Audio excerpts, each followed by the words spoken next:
Chapter 11 of the Tale of Major Monkey. This recording is in the public domain.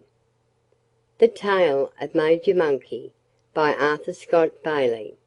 Chapter 11 War in the Woods. Although Major Monkey had ordered him out of the army, Peter Mink declared that he wasn't going till he was ready to leave. "Very well," said the Major easily. "You may stay here, and we'll go." But Peter Mink was an obstinate fellow. The moment the army started to move, he went along with it. And what was worse, he insisted on walking right behind Major Monkey and trying to strut just as the Major did. Some of the generals couldn't help snickering. And of course Major Monkey couldn't overlook such behavior. "Order in the ranks!" he shouted as fiercely as he knew how. The generals stopped tittering at once. For a minute or two everybody marched on in silence. And then the cry, "Halt!" rang suddenly out. The generals all stopped. Major Monkey stopped too. And his face seemed more wrinkled than ever as he looked every general in the face. Naturally, that took some time, for there were several dozens of them. "Who shouted 'Halt'?" the Major asked at last. But nobody knew.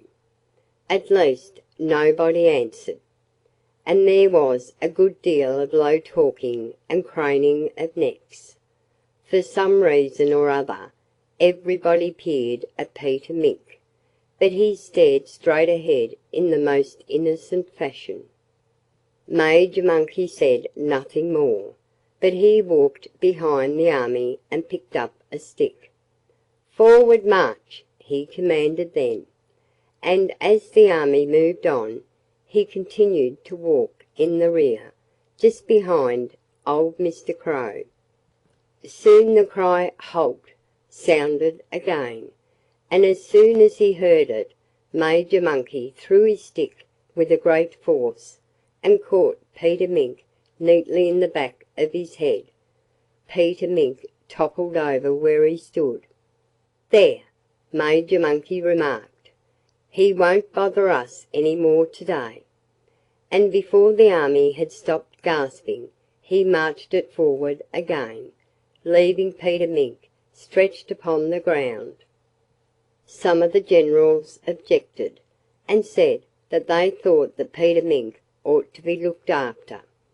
But Major Monkey told them that they were in the army, and that it was war, and they must accept even worse things to happen.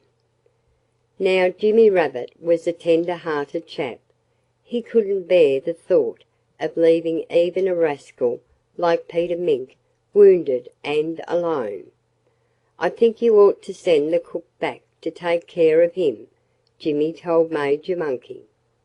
At that Mr. Crow, who was the cook, spoke up and said that he was going to stay with the army. "I don't see," he said, "how you could get along without me. An army without a cook is as good as lost." Major Monkey promptly agreed with Mr. Crow.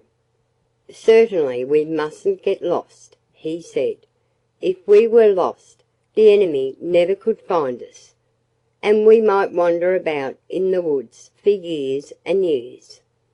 His remarks made some of the generals a bit uneasy, and one of them, a soldier called Billy Woodchuck, announced that he would have to be leaving. Chapter 11